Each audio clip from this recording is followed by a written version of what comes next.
ॐ अज्ञानतिमिरान्धस्य ज्ञानाञ्जनशलाकया चक्षुरुन्मिलितं येन तस्मै श्रीगुरवे नमः। श्रीचैतन्यमनोभीष्टं स्थापितं येन भूतले स्वयं रूपकदा मह्यं ददाति स्वपदान्तिकं। वन्देऽहं श्रीगुरो श्रीयुतपदकमलं श्रीगुरुन् वैष्णवांश्च श्रीरूपं सागरजातं सहगण रघुनाथान्वितं तं सजीवं साद्वैतं सावधूतं परिजनसहितं कृष्णचैतन्यदेवं श्रीराधाकृष्णपादान् सहगण ललिता श्रीविशाखान्वितांश्च। हे कृष्ण करुणा सिन्धो दीनबन्धो जगत्पते गोपेश गोपिकान्त राधाकान्त नमोस्तुते। तप्तकाञ्चन गौरांगी राधे वृन्दावनेश्वरी वृषभानुसुते देवी प्रणमामि हरिप्रिये। वाञ्छाकल्पतरुभ्यश्च कृपासिन्धुभ्य एव च पतितानां पावनेभ्यो वैष्णवेभ्यो नमो नमः। अनन्तकोटिवैष्णववृन्द की जय। नारायणं नमस्कृत्य नरं चैव नरोत्तमं देवीं सरस्वतीं व्यासं ततो जयमुदीरयेत्। शृण्वतां स्वकथा कृष्ण पुण्यश्रवणकीर्तनः हृद्यन्तस्थो यपत्राणि विद्युनोति सुहृत्सतां। नष्टप्रायेषु अभद्रेषु नित्यं भागवतसेवया भगवती उत्तमश्लोके भक्तिर्भवति नैष्ठिकी। ॐ नमो भगवते वासुदेवाय।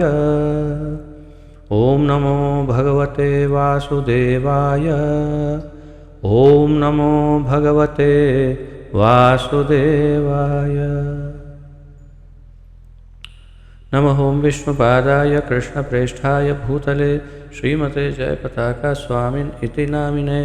नमो आचार्यपादाय निताय कृपाप्रदायिने गौरकथाधामदाय नगरग्रामतारिणे। नमः ॐ विष्णुपादाय कृष्णप्रेष्ठाय भूतले श्रीमते भक्तिवेदान्तस्वामिन् इति नामिने। नमस्ते सारस्वते देवे गौरवाणी प्रचारिणे निर्विशेषशून्यवादी पाश्चात्यदेशतारिणे। जय श्री कृष्ण चैतन्य प्रभु नित्यानंद श्री अद्वैत गदाधर श्रीवासादि गौरभक्तवृंद। हरे कृष्ण कृष्ण कृष्ण हरे हरे हरे राम राम राम हरे हरे। हरे कृष्ण कृष्ण कृष्ण हरे हरे हरे राम राम राम हरे हरे। हरे कृष्ण कृष्ण कृष्ण हरे हरे हरे राम राम राम हरे हरे।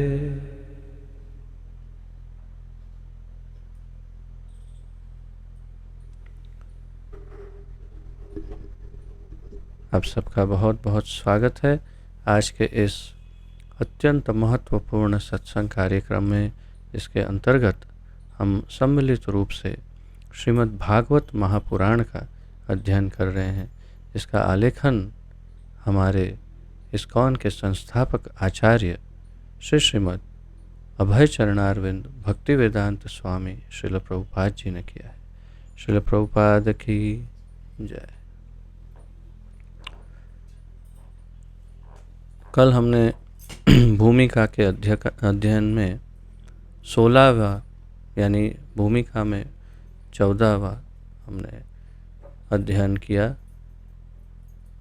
और श्री चैतन्य महाप्रभु की लीलाओं के अंतर्गत हमने देखा कि कैसे वाराणसी में महाप्रभु ने उस ब्रह्म भोज के कार्यक्रम में, जहाँ पर एक ब्राह्मण ने सभी सन्यासियों को भोजन पर आमंत्रित किया था, वहाँ पर किस प्रकार महाप्रभु ने अपनी विनम्रता तथा ज्ञान के आधार पर, स्वयं भगवान है किंतु फिर भी यदि भौतिक दृष्टिकोण से देखें तो किस प्रकार उन्होंने अपने ज्ञान तथा भक्ति के आधार पर तथा अत्यंत विनीत भाव से विनम्रता पूर्वक कैसे उन सभी मायावादी सन्यासियों को परास्त किया तथा सभी को अपना अनुयायी बना लिया।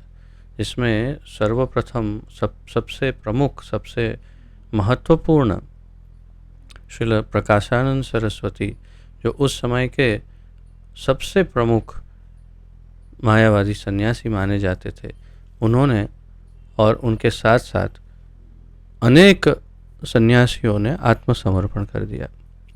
तो ये सब कथा कल हमने सुनी और अब महाप्रभु वृंदावन की ओर आगे बढ़ेंगे और वृंदावन में, यानी कि यहाँ इस वृंदावन धाम में जहाँ पर हम अभी उपस्थित हैं, क्या उन्होंने दिव्य लीलाएं की है, उसका आज संक्षिप्त वर्णन हम श्रील प्रभुपाद जी से सुनेंगे। तो आइए, जहाँ कल विराम लिया था वहीं से आगे बढ़ते हैं।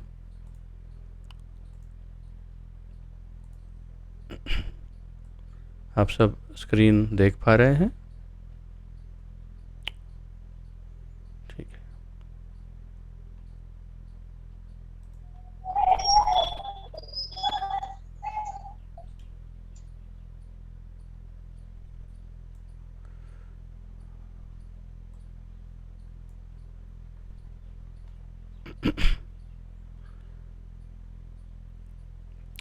जब महाप्रभु वाराणसी में अपना डेरा डाले हुए थे, तब सनातन गोस्वामी भी अपने पद से अवकाश ग्रहण करके वहाँ आ गए।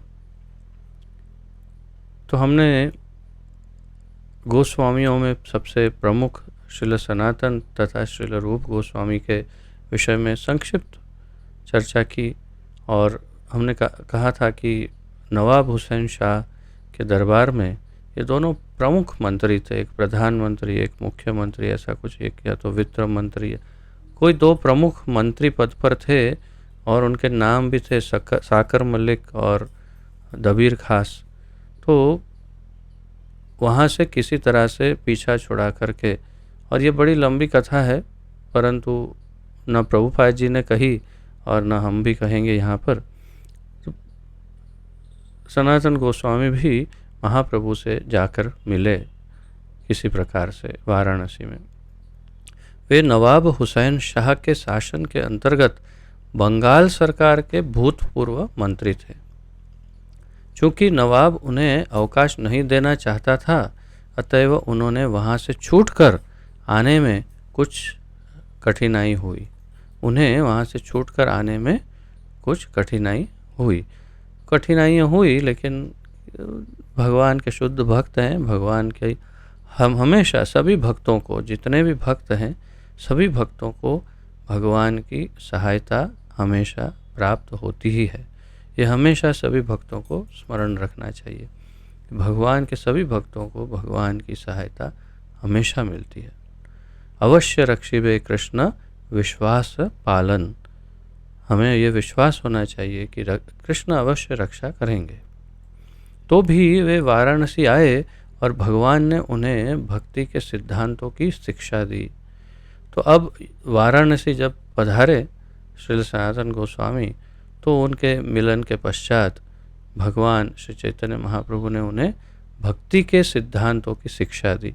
अब इन शिक्षा के उन्होंने जो शिक्षा दी, उसमें 11 या 12 मुख्य पॉइंट्स यहाँ पर प्रभुपाद जी बता रहे हैं।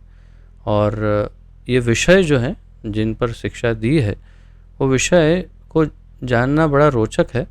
आप इस पर थोड़ा सा ध्यान दे सकते हैं, नोट्स बना सकते हैं कि वैसे मैं यहाँ कुछ भी समझाने वाला नहीं हूँ, परंतु वो विषय स्वयं अपने आप में ही बड़े महत्वपूर्ण है, इसलिए आप थोड़ा ध्यान उस पर दे सकते हैं। उन्होंने उन्हें इन बातों की शिक्षा दी। एक, जीव की स्वरूप स्थिति, अर्थात जीव मूल रूप से जीवात्मा, मैं एक जीवात्मा हूँ, मैं ये शरीर नहीं हूँ, तो मैं ये शरीरधारी जीवात्मा, मेरी मूल स्वरूप स्थिति क्या है, मैं मूल रूप में क्या हूँ, यानी कि जीवात्मा हूँ, तो इत्यादि उसका जो भी ज्ञान है, वो हम ज्ञान की यहाँ चर्चा नहीं करने वाले, केवल इस विषय को मैं आपको थोड़ा सा समझाने का प्रयास करूँगा। भौतिक दशाओं में भौतिक दशाओं में उसके बंधन के कारण, तो भौतिक दशाओं में एक जीवात्मा क्यों बद्ध होता है? ये भौतिक दशा है, ये ब्रह्मांड पूर्ण रूप से ये भौतिक दशा है, और इस भौतिक दशा में हम बद्ध क्यों हैं, क्यों बंधे हुए हैं, और किससे बंधे हुए हैं, और बंधन का मूल कारण क्या है? क्यों हम यहाँ इस भौतिक संसार में, ब्रह्मांड में किसी भी शरीर को धारण करके क्यों आए, वो समझाया भगवान ने। फिर तीसरा, भगवान से उसके नित्य संबंध के विषय में महाप्रभु ने उन्हें बताया। भगवान के साथ जीवात्मा का संबंध क्या है, और वो भी नित्य संबंध, अर्थात वो नित्य रूप में हमेशा हमेशा के लिए क्या संबंध है उनका। पूर्ण पुरुषोत्तम भगवान की दिव्य स्थिति, चौथा महाप्रभु ने समझाया कि पूर्ण पुरुषोत्तम भगवान जो है उनकी दिव्य स्थिति क्या है। वे मूल रूप में उनकी जो स्थिति है वो क्या है, यानी कि एक जीव की तुलना में या अन्य देवी देवताओं की तुलना में, सभी शक्तियों की तुलना में भगवान की क्या दिव्य स्थिति है वो समझाया।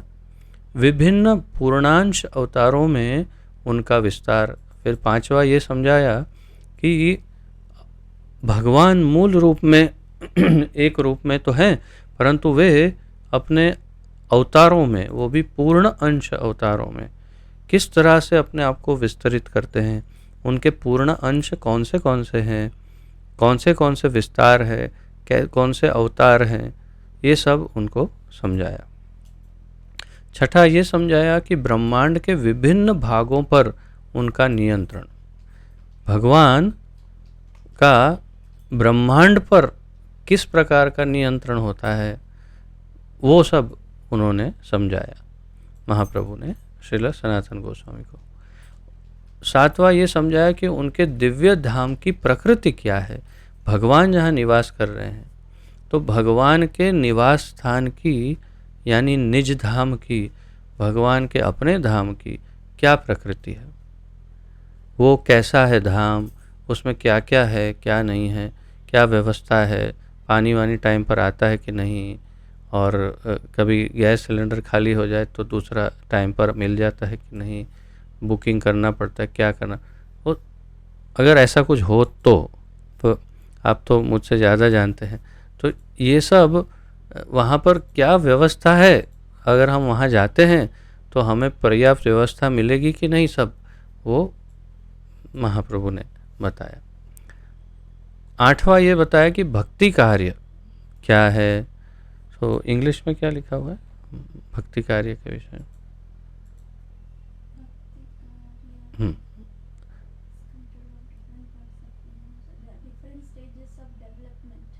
नहीं, डिवोशनल एक्टिविटीज़, ओके। तो भक्ति कार्य यानी भक्तिमय कार्य, डिवोशनल एक्टिविटीज़ क्या क्या है, ये महाप्रभु ने श्री सनातन गोस्वामी को समझाया कि कौन से कार्यों को भक्तिमय कार्य कह सकते हैं, या तो भक्ति में कौन से कार्य किए जा सकते हैं। फिर उनके विकास की विभिन्न अवस्थाएं, तो भक्तिमय कार्य जो हैं अलग अलग, उनको कैसे उनका विकास हो और उनकी क्या अलग अलग अवस्थाएं होती है कार्यों की, वो सब विस्तार से महाप्रभु ने समझाया। 10वां ये समझाया कि आध्यात्मिक पूर्णता प्राप्त करने की क्रमिक अवस्थाओं के विधि विधान क्या है। तो आध्यात्मिक पूर्णता जो अगर कोई जीवात्मा प्राप्त करता है तो उसके क्रम, यानी कि कहाँ से शुरुआत करेगा, अध्यात्म जो है उसे कैसे शुरुआत कैसे होती है, कहाँ से। तो आध्यात्मिक जीवन की शुरुआत और उसके विभिन्न स्तर तथा चरम सीमा उसकी कौन सी, अंतिम उनका लक्ष्य क्या, ध्येय क्या, और ये सारे स्तरों को कैसे पार करते हैं क्या है, ये सारी बातें बड़ी माइक्रो डिटेल के साथ बिल्कुल सूक्ष्म ज्ञान, अत्यंत गुह्यतम ज्ञान जो भगवत गीता में भी नहीं है, उस प्रकार का अत्यंत गुह्यतम ज्ञान सब, वो सारा प्रशिक्षण महाप्रभु ने श्रील सनातन गोस्वामी को दिया। तो आध्यात्मिक पूर्णता प्राप्त करने की क्रमिक अवस्थाओं के विधि विधान और उसके नीति नियम क्या है, कैसे उन्हें पार किया जा सकता है। और फिर 11वां, विभिन्न युगों में विभिन्न अवतारों के लक्षण तथा शास्त्रों के अनुसार उनकी पहचान करना इत्यादि। और 11वां ये बताया कि विभिन्न युगों में भगवान कैसे अवतार लेते हैं, कौन से रूपों में लेते हैं, कितने प्रकार के अवतार हैं और उनके क्या लक्षण हैं, तथा शास्त्रों के अनुसार उनकी पहचान कैसे की जा सकती है। क्योंकि किसी भी अवतार को बिना शास्त्र के प्रमाण के कभी भी स्वीकार नहीं किया जाना चाहिए और कभी स्वीकार नहीं किया जाता है। जो बुद्धिमान है वो केवल शास्त्रों के आधार पर ही किसी अवतार को अवतार के रूप में निर्धारित करके स्वीकार कर सकता है या करना चाहिए, अन्यथा नहीं स्वीकार करना चाहिए। तो ये सारे लक्षण और उनके विभिन्न युगों के विभिन्न अवतार, ये सब महाप्रभु ने समझाया। तो आपने अवश्य ही संक्षिप्त ये नोट किया होगा, लेकिन ये सब कुछ जो है वो प्रभुपाद जी ने, एक तो चैतन्य चरितामृत में तो पूर्ण विस्तार से सब कुछ है, आगे बताएंगे भी कि उसके लिए पूरा एक वॉल्यूम इसके ऊपर है। तथा फिर चैतन्य महाप्रभु का शिक्षामृत नाम का जो पुस्तक या छोटी सी पुस्तिका है, वो भी प्रभुपाद जी ने इसी विषय पर, मुख्य आधार ये है, इसमें ये सब काफ़ी समझाया है प्रभुपाद जी ने, तो ये अवश्य पढ़ना चाहिए। तो श्री चैतन्य चरितामृत में सनातन गोस्वामी को महाप्रभु द्वारा दिए गए उपदेशों से संबद्ध एक पूरा बृहद अध्याय है। श्री चैतन्य चरितामृत में सनातन गोस्वामी को महाप्रभु ने जो भी उपदेश दिए उसका एक बृहद अध्याय, यानी बड़ा अध्याय, बहुत ही बड़ा चैप्टर उसका चैतन्य चरितामृत में दिया हुआ है। उन समस्त उपदेशों की विशद व्याख्या के लिए पूरी पुस्तक लिखनी पड़ेगी। प्रभुपाद जी उस समय 60 वर्ष 65 वर्ष पहले या जब भी उन्होंने ये लिखा है, तब कह रहे हैं कि इसके लिए एक पुस्तक लिखनी पड़ेगी, जो बाद में उन्होंने अवश्य लिखी। इनका विस्तृत वर्णन हमारी पुस्तक भगवान श्री चैतन्य महाप्रभु का शिक्षामृत में दिया हुआ है। तो हमने भी इस पर पूरी ये जो पुस्तिका है उसका अध्ययन किया साथ में, और इसके वीडियो हमारे YouTube में अवेलेबल है। और इसके द्वारा हम उस ज्ञान को बड़े संक्षिप्त रूप से हम उसे ग्रहण कर सकते हैं, जो पूरा चैतन्य चरितामृत पढ़ने की आवश्यकता नहीं पड़ेगी कि महाप्रभु ने कौन सा एकदम सार रूप, नट शेल में जिसे अंग्रेजी में कहते हैं, पूरा सार रूप ज्ञान जो दिया है, जिसे दिया, वो सब ज्ञान का पूरा सार, टीचिंग्स ऑफ लॉर्ड चैतन्य, यानी श्री चैतन्य महाप्रभु का शिक्षामृत, ये ग्रंथ में प्रभुपाद जी ने हमें दे दिया। बहुत ही बड़ा कार्य किया है प्रभुपाद जी ने। ये ग्रंथ बहुत छोटा सा पुस्तक है वास्तव में, परंतु इस पुस्तिका में पूरे चैतन्य चरितामृत के शिक्षा का सार है। तो मेरे निजी मत अनुसार अत्यंत महत्वपूर्ण ग्रंथों में से एक है ये, और इसके वीडियो हमारे YouTube चैनल पर अवेलेबल है। आप उसका साथ साथ अध्ययन कर सकते हैं, पढ़ सकते हैं और सुन सकते हैं। यदि आप में से किसी ने नहीं किया हो तो अवश्य करिए, बहुत ही महत्वपूर्ण ज्ञान प्राप्त होगा। मथुरा में, अब यहाँ से महाप्रभु पहुँच जाते हैं मथुरा की तरफ। तो मथुरा में महाप्रभु ने समस्त महत्वपूर्ण स्थलों को देखा। फिर वे वृंदावन पहुँचे। तो सबसे पहले ये जानना आवश्यक है कि महाप्रभु सबसे पहले मथुरा गए और मथुरा में पहले जितने महत्वपूर्ण स्थल होंगे उन सभी को उन्होंने देखा। मुख्य रूप से जैसे कृष्ण जन्मभूमि शायद उस समय नहीं उजागर हुआ होगा, या तो उस समय बाहर ही होगा, बाद में, हाँ बिल्कुल राइट, क्योंकि बाद में औरंगज़ेब ने उसे नष्ट कर दिया था और उसके ऊपर मस्जिद बना दी, कृष्ण जन्मभूमि के ऊपर।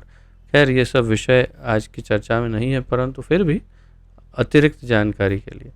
और फिर बाद में जब खुदाई की तो एक साइड मस्जिद है और उसके नीचे से मिट्टी का ढेर हटाने पर कृष्ण जन्मभूमि की जेल निकल आई जो आज उपस्थित है। लेकिन महाप्रभु जब थे तब औरंगज़ेब अभी था नहीं, तो उस समय अवश्य ही वो वहाँ उपस्थित होगी जेल, और बाकी सब बहुत सारे जितने वहाँ पर स्थान हैं। तत्पश्चात भगवान वृंदावन पहुँचे और यहाँ इस श्री वृंदावन धाम में भगवान चैतन्य उच्च ब्राह्मण परिवार में जन्मे थे और इसके अलावा सन्यासी होने के कारण वे समस्त वर्णों तथा आश्रमों के शिक्षक थे। तो महाप्रभु जो हैं ब्राह्मण, उच्च ब्राह्मण परिवार में तो प्रकट हुए थे और फिर सन्यास ग्रहण किया था, तो सभी आश्रमों के शिक्षक भी माने जाते हैं, लेकिन वे समस्त जाति के वैष्णवों से भोजन ग्रहण करते थे। तो उस समय एक जातिवाद एक प्रकार से फैला हुआ था और वो दूषण ही था। वास्तव में जातिवाद का समर्थन हम नहीं करते, ना ही हमारे कोई आचार्य करते हैं, परंतु वर्णाश्रम का समर्थन हम पूर्ण रूप से करते हैं, क्योंकि वर्णाश्रम धर्म है और वर्ण आश्रम धर्म इस समाज और सामाजिक स्थिति को सुचारू रूप से बनाए रखने के लिए ही भगवान ने वेदों में प्रस्तुत किया है। और उस वर्णाश्रम धर्म का बड़ा गहरा अध्ययन करके हमारे नेता लोग यदि ये पूरा शासन चलाए तो उन्हें आश्चर्य हो जाएगा, बहुत ही चकित हो जाएंगे कि कितना सुंदर और सुचारू रूप से सब कुछ चल रहा है। तो वर्णाश्रम हमारे हित के लिए वर्णाश्रम धर्म है, परंतु जातिवाद वो एक दूषण था जो महाप्रभु भी नहीं मानते थे। इसलिए उन्होंने अपनी उच्च अवस्था होते हुए भी निम्न कोटि के वैष्णवों के वहाँ, यानी किसी भी कोटि के वैष्णव यानी कृष्ण का भक्त, भगवान का भक्त, नारायण का भक्त या उनके किसी भी अवतार का भक्त, तो किसी भी वैष्णव के वहाँ उन्होंने भोजन करना स्वीकार किया। परंतु ये स्मरण रहे, ऐसा नहीं कि वो शूद्र के वहाँ भोजन करते या ब्राह्मण के वहाँ भोजन करते। कोई ब्राह्मण यदि वैष्णव नहीं हो तो उनके वहाँ कभी भोजन नहीं करते, परंतु यदि कोई शूद्र वैष्णव हो तो महाप्रभु को कोई आपत्ति नहीं थी। कहने का यही तात्पर्य, लेकिन वे समस्त जाति के वैष्णवों से भोजन ग्रहण करते थे। जैसे यहाँ एक उदाहरण दिया है कि मथुरा में सनोडिया ब्राह्मण समाज में निम्न स्तर पर माने जाते हैं समाज, तो सनोडिया ब्राह्मण समाज जो है उन्हें ब्राह्मणों में थोड़ा निम्न माना जाता है, लेकिन महाप्रभु ने ऐसे ब्राह्मण परिवार से भी भोजन स्वीकार किया, क्योंकि यह आतिथेय संयोगवश माधवेंद्रपुरी के वंश का शिष्य भी था। और इसका एक और कारण था कि महाप्रभु ने क्यों उस परिवार में भोजन स्वीकार किया, क्योंकि माधवेंद्रपुरी जो महाप्रभु के गुरु थे, महाप्रभु के गुरु ईश्वरपुरी, उनके गुरु श्रील माधवेंद्रपुरी, तो माधवेंद्रपुरी के शिष्य इस परिवार में थे या उनकी वंश परंपरा में, तो इसीलिए भी महाप्रभु ने उनसे, यानी वैष्णव थे, इसलिए उनसे भोजन ग्रहण किया। वृंदावन में महाप्रभु ने 24 महत्वपूर्ण स्थानों एवं घाटों में स्नान किया। अब ये महत्वपूर्ण बात है, वृंदावन में महाप्रभु ने 24 महत्वपूर्ण स्थानों एवं घाटों में स्नान किया। तो कितने जगहों पर स्नान किया, इस प्रश्न का उत्तर है 24 स्थानों पर। उसमें चाहे जमुना जी हो, चाहे कोई घाट हो, यानी कि वही जमुना जी का घाट जैसे विश्रामवट या केशी घाट आदि, या फिर कोई कुंड हो, तो वो सभी में महत्वपूर्ण जो 24 थे उनमें उन्होंने स्नान किया। उन्होंने 12 महत्वपूर्ण वनों की यात्रा भी की। तो वृंदावन में मुख्य 12 वन हैं और फिर उसके उपवन भी हैं और उसके भी छोटे छोटे फिर विभाग में छोटे और भी उपवन हैं।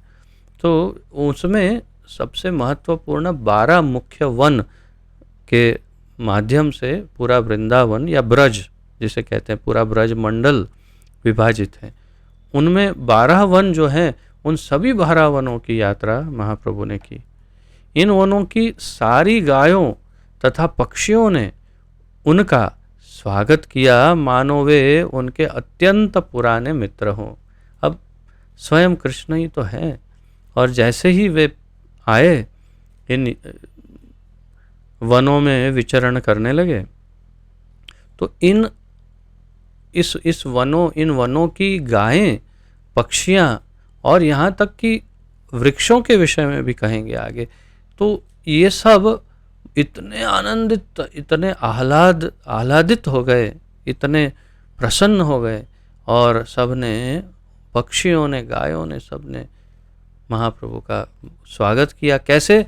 मानो वे उनके अत्यंत पुराने मित्र हो, यानी कि कृष्ण स्वयं ही वापस आए हो, इस प्रकार उनका स्वागत किया। क्योंकि आए ही हैं, कृष्ण ही है वो। महाप्रभु उन वनों के सारे वृक्षों का आलिंगन भी करते जाते थे। महाप्रभु, क्योंकि वे तो भक्त रूप में हैं, कृष्ण हैं परंतु भक्त अवतार है।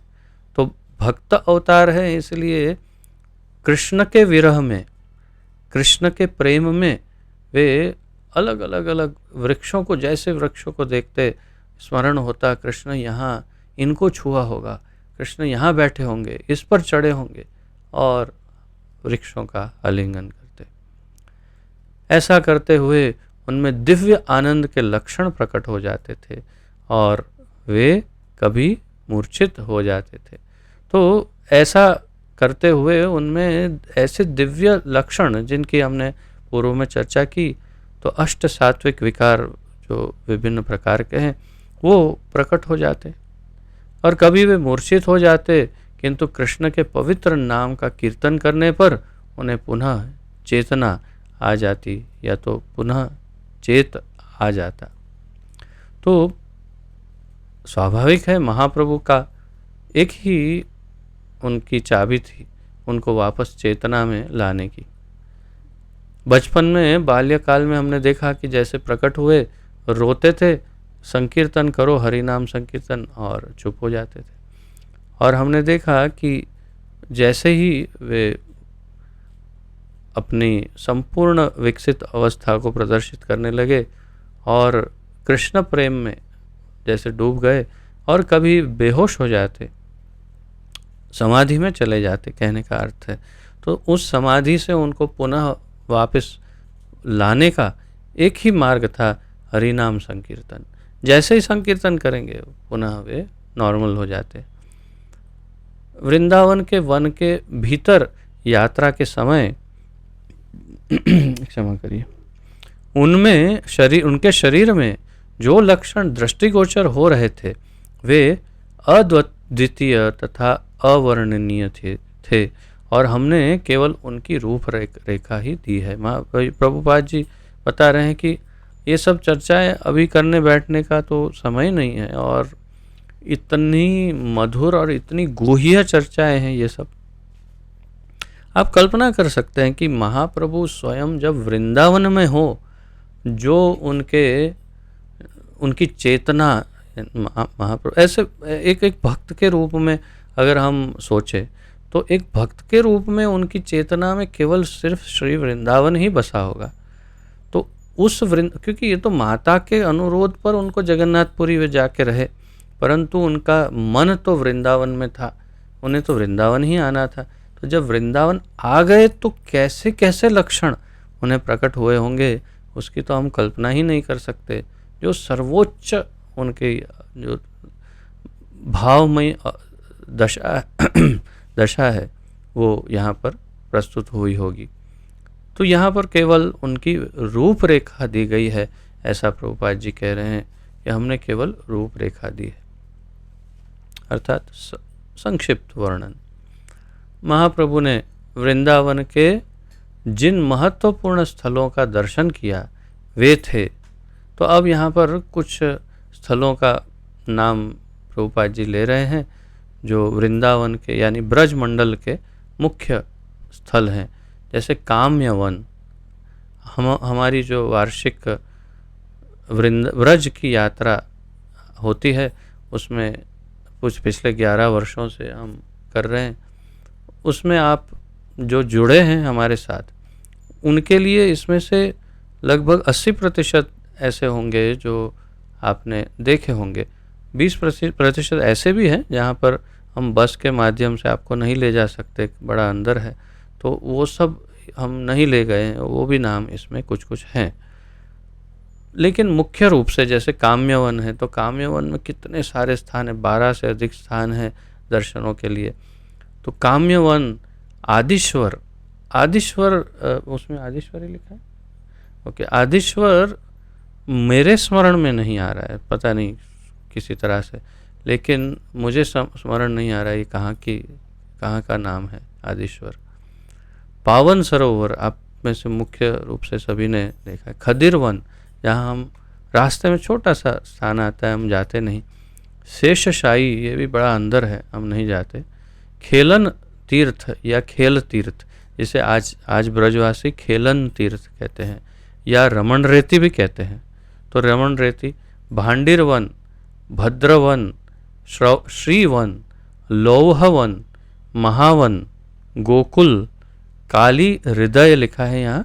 आप जानते हैं कि यहाँ काली देह या कालिया देह ऐसा यहाँ ब्रजवासी कहते हैं, यहाँ पर कालिया का दमन किया था कृष्ण ने। द्वादशादित्य, केशी तीर्थ इत्यादि, तो कुछ यहाँ नाम प्रभुपाद जी ने लिए जहाँ जहाँ महाप्रभु गए थे। जब उन्होंने उस स्थान को देखा जहाँ रास नृत्य हुआ था तो वे तुरंत समाधि में पहुंचकर गिर पड़े, बेहोश हो गए। बाह्य भौतिक दृष्टिकोण से बेहोश हो गए, वास्तविकता में समाधि में चले गए।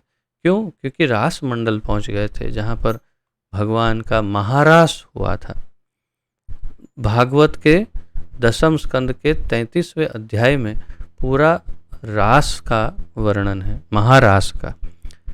रास तो बहुत किया कृष्ण ने, लेकिन महारास एक बार किया, और उस महारास का वर्णन ऐसा है कि जो ब्रह्मा जी के 6 महीने तक चला। यानी कि हमारी कल्पना शक्ति के परे की बात है ये। हम सोच भी नहीं सकते, और कैसे हमें समझ में आए कि एक रात्रि में ब्रह्मा जी के 6 महीने बीत गए, कैसे हो सकता है? वो हमारी समझ शक्ति से परे की बात है। इसीलिए लेकिन ये है, ऐसा नहीं कि हम नहीं समझ सकते तो ये कोई कल्पना है, नहीं, ये वास्तविकता है, परंतु हम इतने सक्षम नहीं, बुद्धिमान नहीं कि हम ऐसी अचिंत्य बातें, दिव्य बातों को समझ सके। तो जब उस रास स्थली पर पहुँचे महाप्रभु तो समाधि में चले गए। जब तक वे वृंदावन में रहे उन्होंने अक्रूर घाट को अपना निवास स्थान बनाए रखा। वह घाट है अक्रूर घाट जहाँ पर भगवान ने अक्रूर जी को अपना नारायण रूप में या भगवान के रूप में दर्शन दिया था। उनके निजी सेवक कृष्णदास विप्र ने उन्हें वृंदावन से माघ मेले के अवसर पर स्नान करने के लिए प्रयाग जाने के लिए प्रेरित किया। तो अब वृंदावन में काफ़ी समय रहे, परंतु निश्चित था कि यहाँ हमेशा तो रह नहीं पाएंगे क्योंकि माता का आदेश है और केवल यात्रा के लिए आए हैं।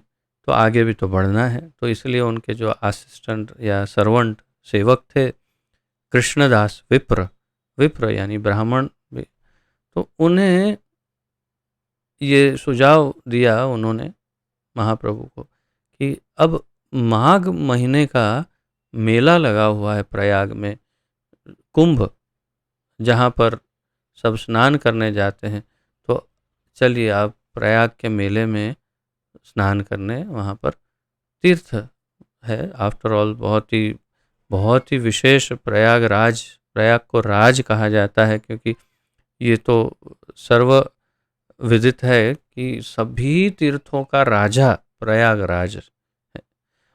तो ये प्रयागराज में जाने का बड़ा महत्व है, वहाँ अनेक साधु संतों से भी भेंट हो सकती है। तो ये महाप्रभु मान गए इस बात को। बड़ा आश्चर्य है, मुझे भी बड़ा आश्चर्य हो रहा है कि कैसे महाप्रभु वृंदावन से जाने के लिए तैयार हो गए, परंतु तैयार हो गए और महाप्रभु ने यह प्रस्ताव मान लिया और वे प्रयाग के लिए रवाना हो गए। रास्ते में उन्हें कुछ पठान मिले, जिनमें से एक विद्वान मौलाना थे। तो पठान आप जानते होंगे, जो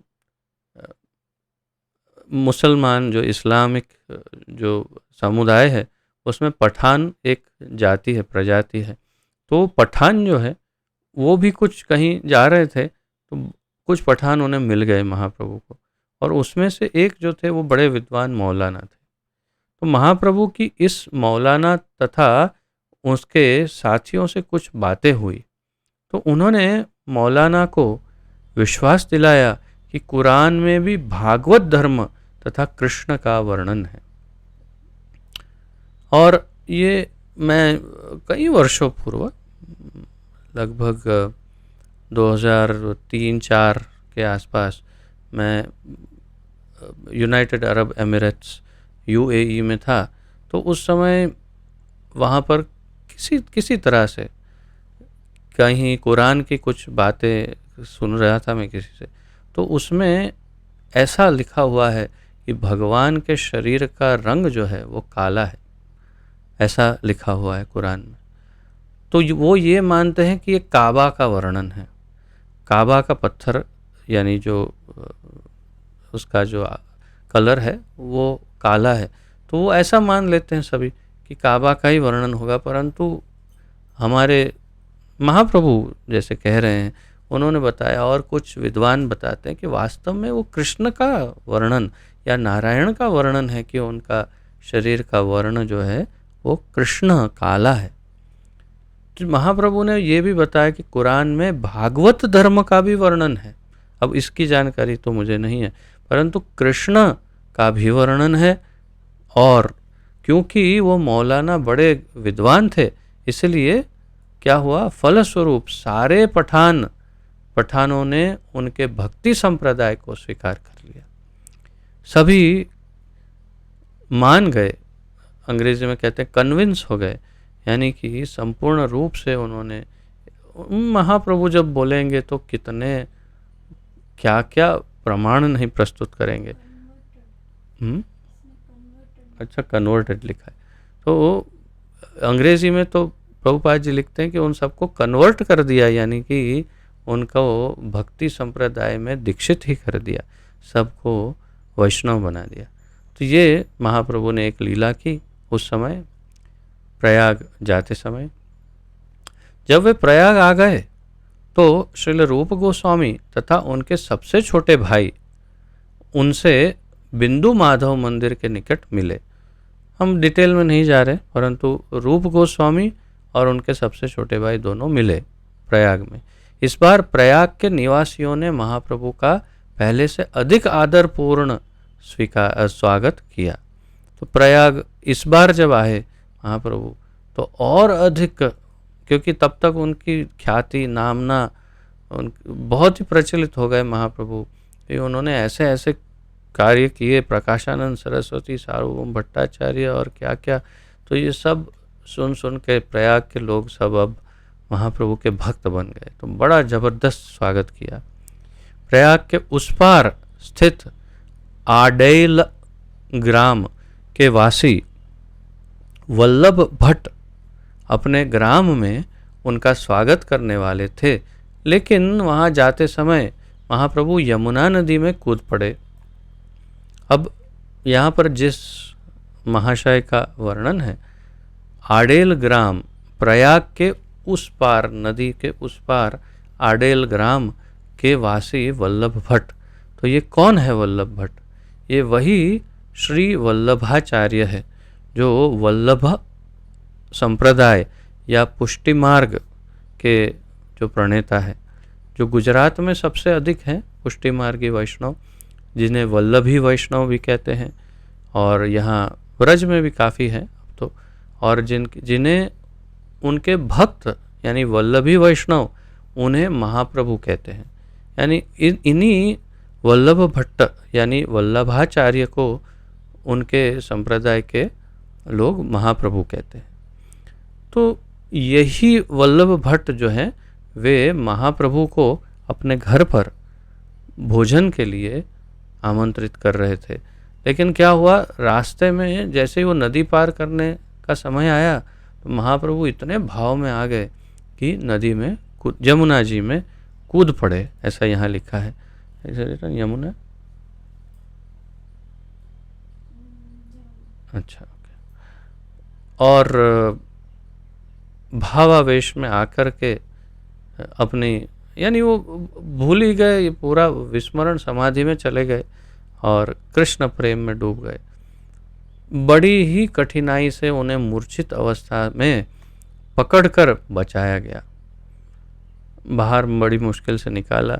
अंत में वे वल्लभ भट्ट के स्थान पर गए, फिर भी बाद में फिर वल्लभाचार्य के वहाँ गए। वल्लभ भट्ट महाप्रभु के मुख्य प्रशंसकों में से एक थे।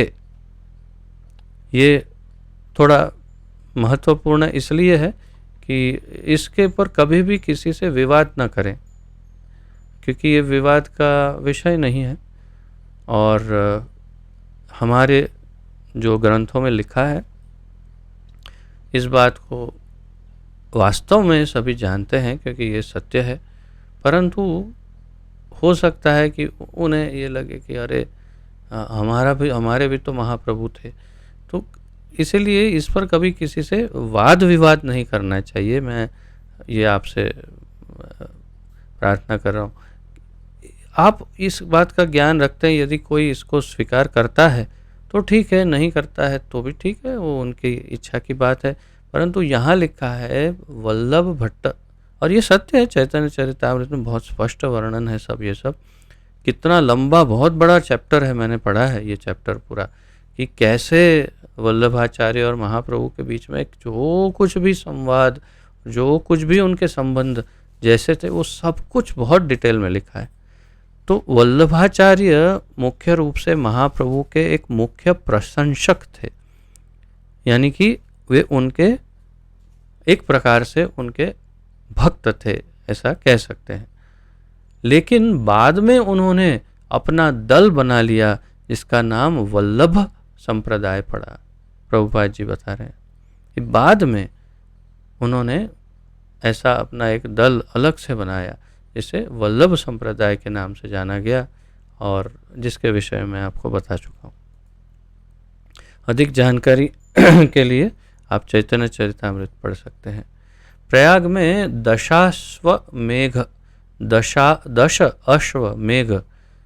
दशाश्वमेघ घाट पर महाप्रभु ने रूप गोस्वामी को लगातार 10 दिनों तक भगवान की भक्ति का ज्ञान दिया।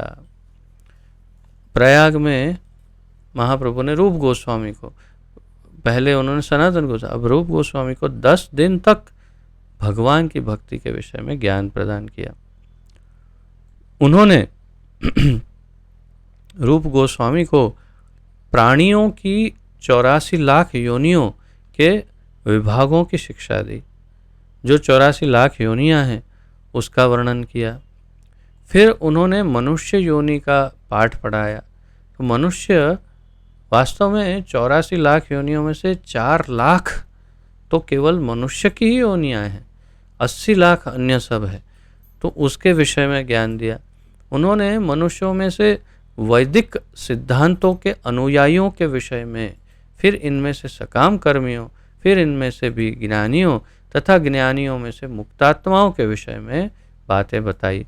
तो क्रम में उन्होंने भक्ति के सर्वोच्च स्तर तक, यानी आध्यात्मिक जीवन का जो सर्वोच्च सिद्ध स्तर है, वहाँ तक की पूरी बात उन्होंने 84 लाख योनियों से शुरुआत करके बताई। 84 लाख योनियाँ, फिर मनुष्य, मनुष्य के ऊपर वैदिक सिद्धांतों के अनुयायी जो वेदों को मानते, फिर उसमें से सकाम कर्मियाँ, फिर उनमें से ज्ञानी, फिर उससे ऊपर ज्ञानियों में मुक्तात्मा जो मुक्त ज्ञानी हैं वो, और उसके बाद आगे जब मुक्तात्माओं की बात कही, फिर उन्होंने बताया कि कुछ ही ऐसे लोग हैं जो वास्तव में भगवान श्री कृष्ण के शुद्ध भक्त हैं, लेकिन ऐसे कई मुक्तात्माओं में से कुछ ही भगवान श्री कृष्ण के शुद्ध भक्त बन सकते हैं। वो भी जैसे भगवान स्वयं भी कहते हैं, मनुष्यानाम सहस्रेषु कश्चिद यतति सिद्धये सिद्धानाम अपि क्या है कश्चिन माम वेत्ति तत्वतः। तो कई सिद्धों में से, हजारों सिद्धों में से भी कोई एक विरला ही मुझे जैसा मैं हूँ वैसे तत्वतः जान सकता है। तो ये महाप्रभु ने पूरा क्रम सेट करके रूप गोस्वामी को दिया कि एक मनुष्य कैसे क्रम में धीरे धीरे आगे बढ़ता है, ज्ञान मार्ग तक आता है, ज्ञान मार्ग से फिर वो कैसे मुक्त बनता है, मुक्त की अवस्था में, मुक्ति की अवस्था में भी अगर उसका बड़ा सौभाग्य है तो वो भक्ति की तरफ आकर्षित होता है, और जब भक्ति में आता है तो कैसे धीरे धीरे उसके अलग अलग स्तरों में से पार होते होते होते शुद्ध भक्त बनता है और भगवान जैसे हैं वैसे तत्वतः उनको जान पाता है। यतताम अपि सिद्धानाम कश्चिन माम वेत्ति तत्वतः। तो कैसे अनेक सिद्धों में से एक मुझे जान पाता है, जैसे भगवान ने कहा भगवद गीता। श्रील रूप गोस्वामी सनातन गोस्वामी के छोटे भाई थे। जब वे सेवा से निवृत्त हुए तो वे अपने साथ 2 नाव भरकर सोने के सिक्के लाए थे, अर्थात वे अपनी नौकरी से संचित कई लाख रुपए लाए थे। अब मैंने पूर्व में भी आपको इस बात की जानकारी दी थी कि जितने भी गोस्वामी हैं, कोई भी सामान्य न भौतिक जीवन में था न आध्यात्मिक जीवन में। कोई कभी ये ना कहे कि कोई घूमता हुआ बाबा जी पकड़ करके उसे बिठा दिया, नहीं भाई, बहुत ही अतिशय उन्नत, पराकाष्ठा जिसको कहते हैं, इतने परम उन्नत भौतिक स्तर पर ऐसे ये महात्मा हैं सब, जो अपनी अत्यंत धनाढ़ स्थिति को छोड़ करके बाबा जी बन गए, यानी कि भगवान के शुद्ध भक्त बन गए और महाप्रभु को समर्पित हो गए। तो ये इस बात को यहाँ संक्षेप में इसका वर्णन प्रभुपाद जी कर रहे हैं कि क्या उनकी अवस्था थी। तो वो भी मंत्री थे नवाब हुसैन शाह के दरबार में, और इनका जो वेतन था, उनकी जो सैलरी थी, वो सोने के सिक्कों में थी। और जब वे सेवा से निवृत्त हुए तो वे अपने साथ 2 नाव भरकर सोने के सिक्के लाए थे। अब आप या तो कल्पना करिए या नाव में सिक्के भरिए और गिनिए अगर समय हो तो लेकिन सोच सकते हैं कि 2 नाव भर के इतनी सोने के सिक्के लाए थे तो कितने धनाढ़ हो, अर्थात वे अपनी नौकरी से संचित कई लाख रुपए लाए थे। उस समय लाख रुपए, अभी के लाख नहीं। उन्होंने गृह त्याग कर भगवान चैतन्य महाप्रभु के पास जाने के पूर्व अपनी संपत्ति इस प्रकार बांट दी। अब ये हमारे लिए जानकारी तो है ही, परंतु प्रशिक्षण है कि कैसे एक व्यक्ति को अपने धन का विभाजन करना चाहिए, या मनी मैनेजमेंट या फाइनेंशियल मैनेजमेंट किस तरह से करना चाहिए, उसका बड़ा सरल फॉर्मूला और शास्त्र के अनुरूप फॉर्मूला दिया है जिससे कोई कर्म बंधन नहीं हो, कोई तकलीफ़ ना हो, ना हमें तकलीफ़ हो, ना किसी और को तकलीफ़ हो, और हर प्रकार से सब कुछ बैलेंस में रहे। ऐसे किस तरह से फाइनेंस को सेट किया जाए, उसका यहाँ बहुत ही सुंदर परिचय दिया है।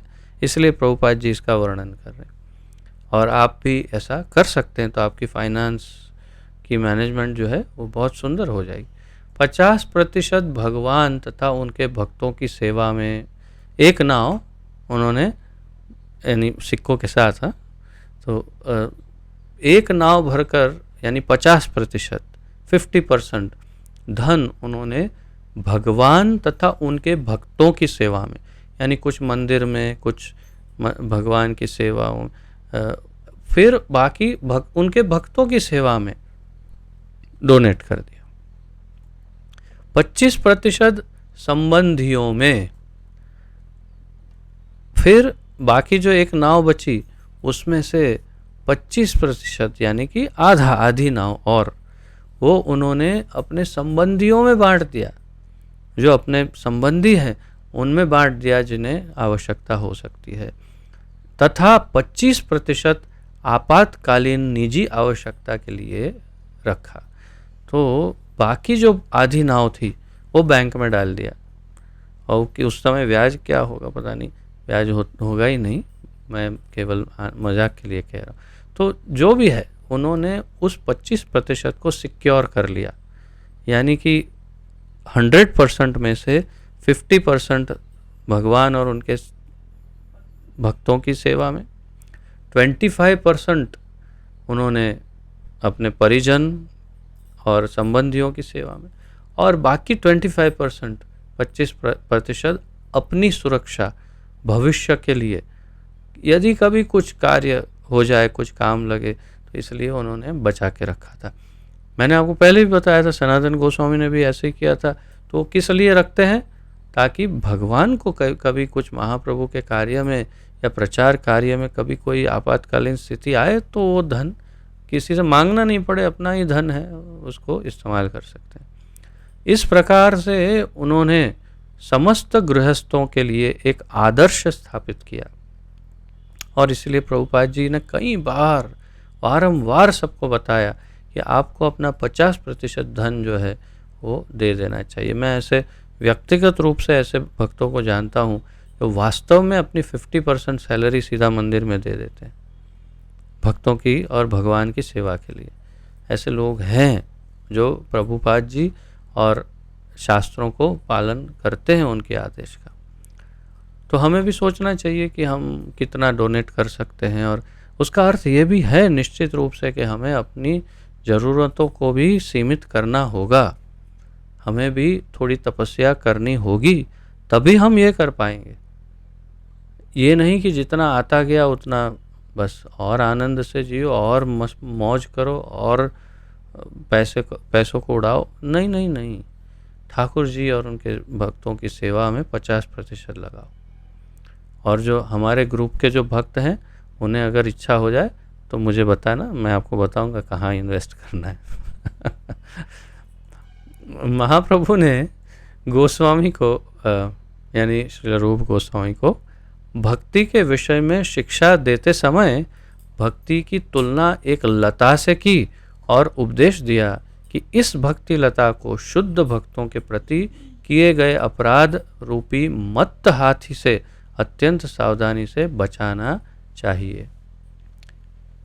मैं यही मत्त हाथी की बात पहले भी बता चुका हूँ आपको। हाथी मत्ता अपराध, ऐसा चैतन्य चरितामृत में लिखा है। हाथी मत्ता अपराध।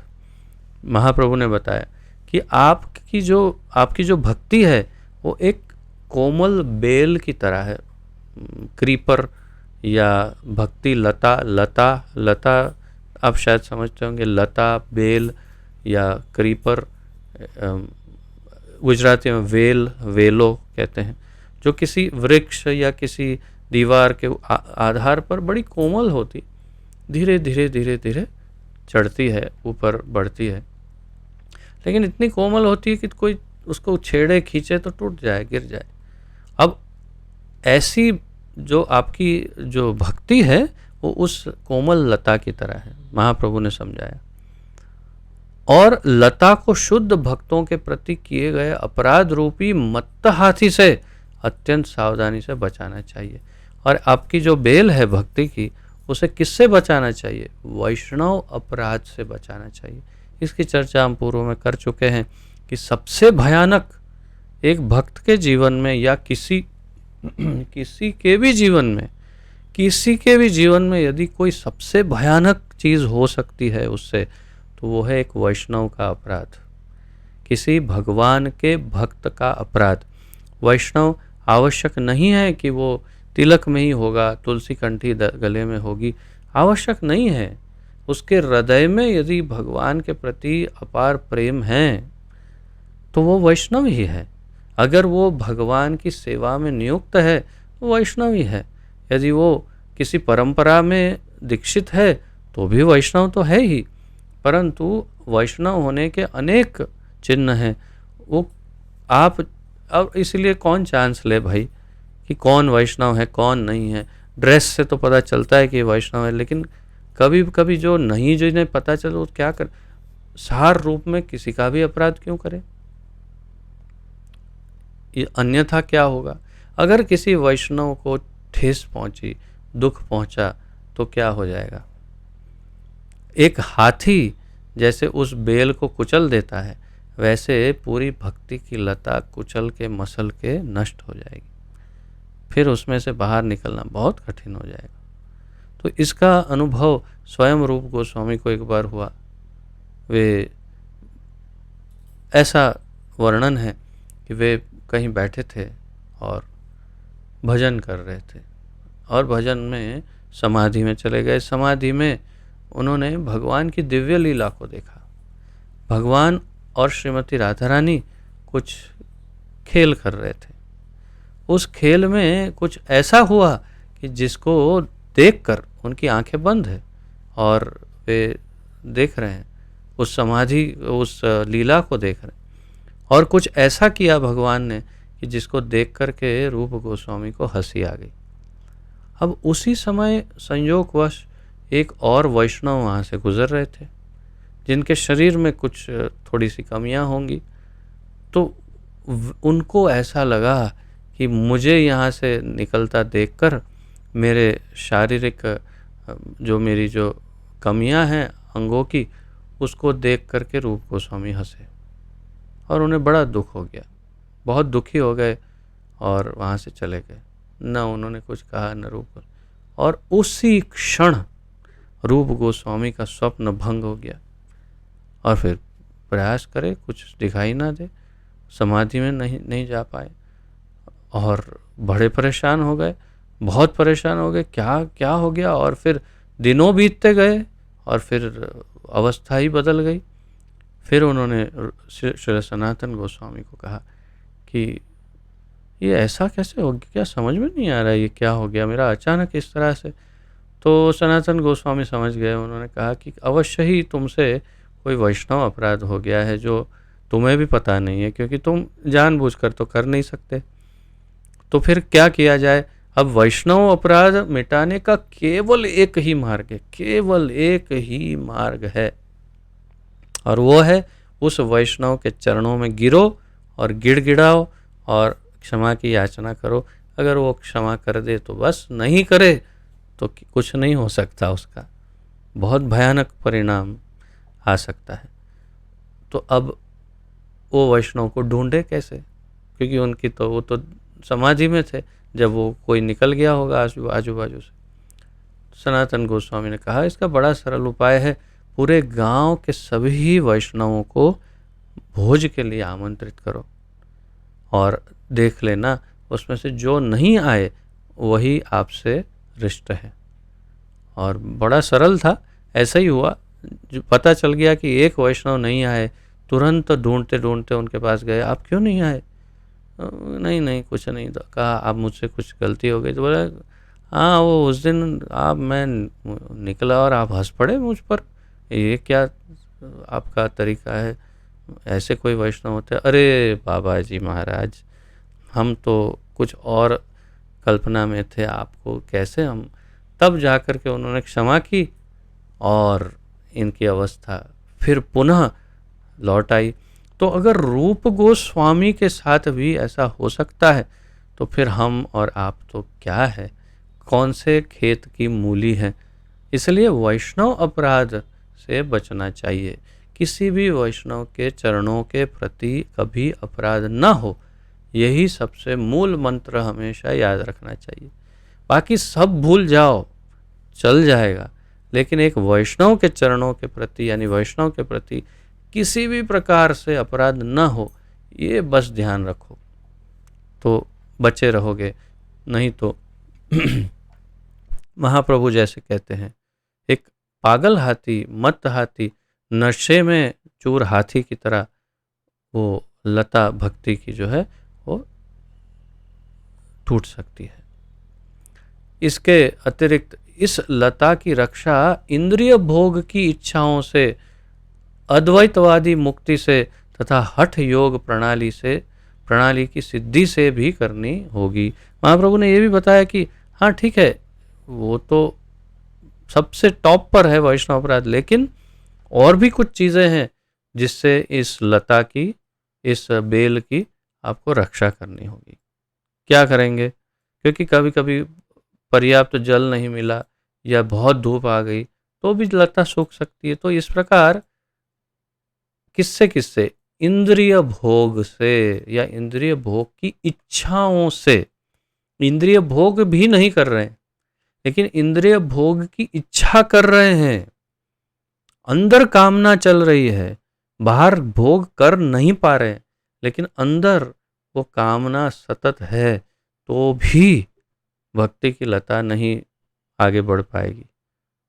तो इंद्रिय भोग की इच्छाओं से, अद्वैतवादी मुक्ति से, यदि किसी तरह से किसी ऐसे के संपर्क में आ गए और मोक्ष के पीछे पड़ गए तो गए काम से। भक्ति लता तो वहीं संपूर्ण भस्म हो जाएगी, क्योंकि मोक्ष को भक्ति से कोई लेना देना नहीं। अद्वैतवादी मुक्ति वो भी, यानी कि भगवान में मिल जाना, एकाकार हो जाने वाली मुक्ति, उससे अपनी भक्ति लता को बचाना चाहिए। तथा हठ योग प्रणाली की सिद्धि से, क्योंकि हठ योग में कभी आप ये कुंभ के मेलों में देखेंगे, अधिक से अधिक आपको हठ योगी ही वहाँ पर साधु बाबा ही दिखेंगे जो किसी प्रकार का हठ योग करते हैं। दिखाते भी ये लोग टीवी में, कभी कोई बाबा ने हाथ 25 साल से हाथ ऊपर रखा है, ये इससे क्या होगा, कोई सिद्धि मिलेगी। अष्ट सिद्धियां जो है, अनिमा, लगिमा, प्राप्ति, वशिता, ये वो, तो ये सारी सिद्धियों में से कोई सिद्धि मिल जाएगी और फिर मैं बहुत महान बन जाऊंगा। यानी उसको भक्ति से कोई दूर दूर तक लेना देना नहीं। तो ऐसे जो हठ योगी हैं उनसे या उनकी सिद्धियों से भी दूर रहना चाहिए, नहीं तो भक्ति लता सूख जाएगी। यानी कोई जटा बना लेता है, आप देखिएगा कोई कोई भक्तों में आप देखेंगे ये, लेकिन ये एक दूषण है। मानिए हमारे संप्रदाय में या भक्ति संप्रदाय में जटा बनाने की बात हमारे आचार्यों ने नहीं की है। हमारे आचार्यों ने, अन्य में होगा तो पता नहीं, हमारे आचार्यों ने जटा बनाने की बात कभी नहीं की है। लेकिन कुछ कुछ भक्तों के आप देखेंगे कि वो जटा बना लेते हैं। तो हमारे संप्रदाय के लोग अगर जटा बनाते हैं तो वो अयोग्य कार्य कर रहे हैं, वो हमसे हट कर के कुछ और, यानी उनकी भक्ति लता समाप्त होने वाली है, समझिए, क्योंकि वे कुछ और करना चाह रहे हैं। क्यों? जटा से सिद्धि प्राप्त होती है, भक्ति की शक्ति संचारित होती है और उस शक्ति से फिर कोई ये होगा, कुछ होगा। तो क्यों चाहिए? कोई सिद्धि नहीं चाहिए। भुक्ति मुक्ति सिद्धि कामी सकले अशांत। क्यों? भुक्ति मुक्ति और सिद्धि, ये तीनों के जो कामी हैं वो हमेशा अशांति रहते हैं। भुक्ति भोग के कामी, मुक्ति मोक्ष के कामी और सिद्धि के कामी जो हैं, ये तीनों सकले अशांत।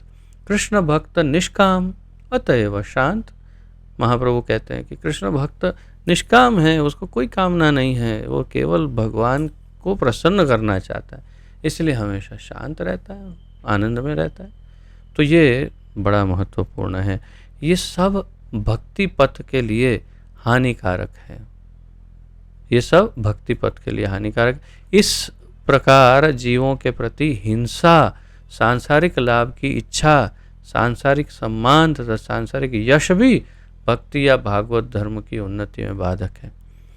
तो सबसे पहले वैष्णव अपराध, फिर इंद्रिय भोग, उसके बाद अद्वैतवादी मोक्ष, फिर हठ प्रणाली यानी सिद्धि प्राप्ति, वो सब समझाने के बाद फिर उनको ये कहा कि किसी भी जीवों के प्रति हिंसा, सांसारिक लाभ की इच्छा कि मैं ये करने से चलो अपना गुजारा तो चल ही जाएगा, अपना काम हो जाएगा, अपने पास सब हो जाएगा, सांसारिक लाभ की इच्छा या सांसारिक सम्मान तथा यश की इच्छा, हो मुझे प्रतिष्ठा मिलेगी, वो मेरा नाम हो जाएगा, अरे सब लोग बोले अरे प्रभु जी आप, हा आप प्रभु जी आपके दर्शन हो गए, हम तो बड़े धन्य हो गए प्रभु जी। और बोले हाँ हाँ ठीक है, हाँ हाँ, अंदर सोचेगा अरे वाह वाह, देखा कैसा प्रणाम कर रहा है, मज़ा आ रहा है। तो सांसारिक सम्मान तथा यश की कामना, ये भी भक्ति या भागवत धर्म की उन्नति में बाधक है, महाप्रभु ने समझाया। और फिर आगे समझाते हैं, सोच रहा हूँ, इसलिए सोच रहा हूँ क्योंकि आगे काफ़ी और भी है, थोड़ा ज़्यादा नहीं है, परंतु अब ऐसा है कि अब हम बिल्कुल अंतिम छोर तक पहुँच गए हैं इस महाप्रभु की संक्षिप्त लीलाओं के वर्णन में।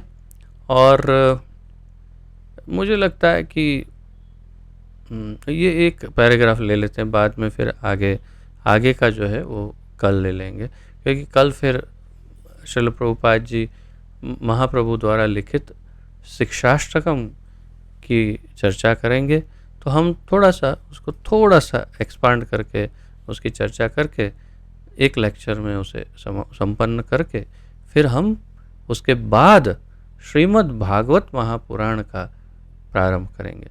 तो आज बता रहे हैं फिर आगे, जब तक इंद्रिय भोग की या परमेश्वर से एकाकार होने की या योग शक्तियों की को प्राप्त करने की इच्छा रहती है, तब तक शुद्ध भक्तिमय सेवा की अवस्था प्राप्त करने का प्रश्न ही नहीं उठता। बस जब तक इंद्रिय भोग, परमेश्वर से एकाकार होने या सिद्धियां, योग शक्ति प्राप्त करने की इच्छा रहती है, तीन चीज़ों को हमेशा याद रखिए, याद करवाइए अपने मन को, अंतःकरण को, चेतना को, हमेशा के लिए, कि कभी भी इंद्रिय भोग किसी भी प्रकार के, अरे वाह क्या बात, लाओ हमें खाना है, हमें चाहिए, इच्छा है, इंद्रिय भोग की इच्छा अंदर से और रुक नहीं सकते। आप भक्तों को देखिए प्रसादम हॉल के अंदर कैसे भीड़ करके एक दूसरे के ऊपर चढ़ करके आगे दौड़ते हैं, क्यों? इंद्रिय भोग की इच्छा है। भक्ति से बिल्कुल दूर दूर तक कोई संबंध नहीं। मैं रह जाऊंगा, मुझे रसगुल्ला नहीं मिलेगा तो मेरा क्या हो जाएगा, ये दुर्दशा, ऐसी अवस्था जो है वो भक्ति नहीं है। भक्त को इंद्रिय भोग नहीं चाहिए, भगवान का प्रसाद चाहिए अवश्य। तो एकदम कभी ये नहीं मिला मुझे तो अरे मुझे आज ये नहीं मिला मेरे बाजू में कोई हंस रहा है, क्योंकि उनका भी कुछ ऐसा अनुभव है कि हमें आज ये नहीं मिला प्रसाद। तो वो दशा भक्ति से उसका कोई लेना देना, वो तो इंद्रिय भोग है। हाँ, प्रसाद मिला कि नहीं, एक दाना मिल गया बस, प्रसाद मिल गया, ये है। लेकिन ठाकुर जी आपको भूखा नहीं रखेंगे, अवश्य ही खिलाएंगे, पेट भरा देंगे बस। लेकिन रसगुल्ला नहीं मिला, चिप्स नहीं मिली, ये तो ये नहीं मिला, वो सब इंद्रिय भोग। तो इंद्रिय भोग या परमेश्वर से एक होने की इच्छा, मैं अंततोगत्वा मैं परमेश्वर बन जाऊंगा बस, या फिर कोई सिद्धि मुझे मिल जाएगी, मैं लोगों के मन पढ़ सकता हूँ, मैं यहाँ से सीधा वहाँ जा सकता हूँ, मैं ऐसे धन प्रकट कर, पानी पे चल सकता हूँ, तब तब तक शुद्ध भक्तिमय सेवा की अवस्था प्राप्त करने का प्रश्न ही नहीं उठता। ये 3 चीज़ हैं तो भक्ति का तो कोई प्रश्न ही नहीं है। वो सब दूर दूर तक भक्ति से कोई संबंध इन तीनों को नहीं। तो आज यहाँ तक चर्चा रखते हैं। कल फिर भक्ति के 2 प्रकार भी समझाते हैं आगे, और फिर महाप्रभु की जो महाप्रभु का शिक्षामृत है उसकी चर्चा करेंगे प्रभुपाद जी। आज यहाँ विराम लेते हैं, क्योंकि आप लोगों को अभी श्रील भक्ति पुरुषोत्तम स्वामी महाराज आप पधारे हैं, उनके प्रोग्राम में जाना है, तो आप अब वहाँ जाने के लिए सज्ज हो जाएंगे। यदि कोई प्रश्न, कोई उत्कंठा, कोई जिज्ञासा हो तो आप प्रस्तुत कर सकते हैं, अन्यथा फिर विराम लेंगे।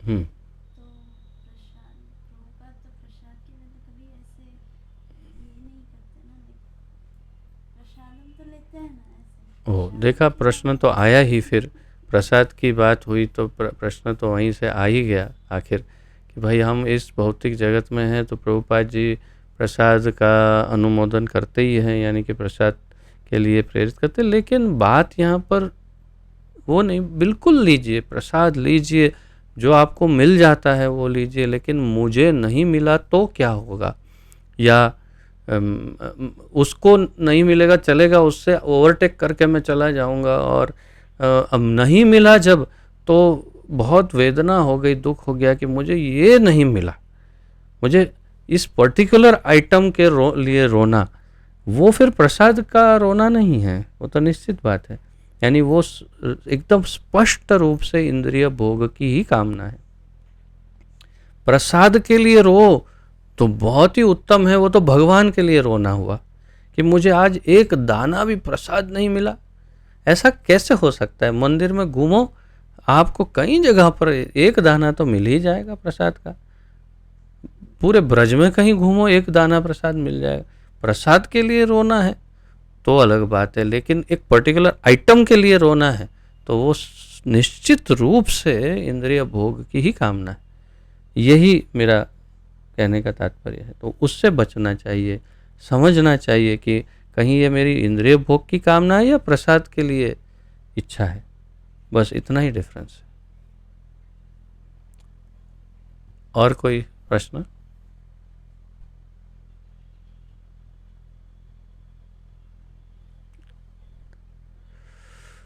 तो यदि और कोई प्रश्न ना हो तो यहाँ पर आज विराम लेते हैं। आप सबका बहुत बहुत धन्यवाद। जगत गुरु श्रील प्रभुपाद की जय। पतित पावन गुरुदेव की जय। ग्रंथराज श्रीमद् भागवत महापुराण की जय। श्री चैतन्य महाप्रभु की जय। अनंत कोटि गौर भक्त वृंद की जय। निताय गौर प्रेमानंदे हरि हरि बोल। वाञ्छाकल्पतरुभ्यश्च कृपा सिन्धुभ्य एव च पतितानां पावनेभ्यो वैष्णवेभ्यो नमो नमः। आप सभी के चरणों में दंडवत प्रणाम। आप सबका बहुत बहुत धन्यवाद। हरे कृष्णा।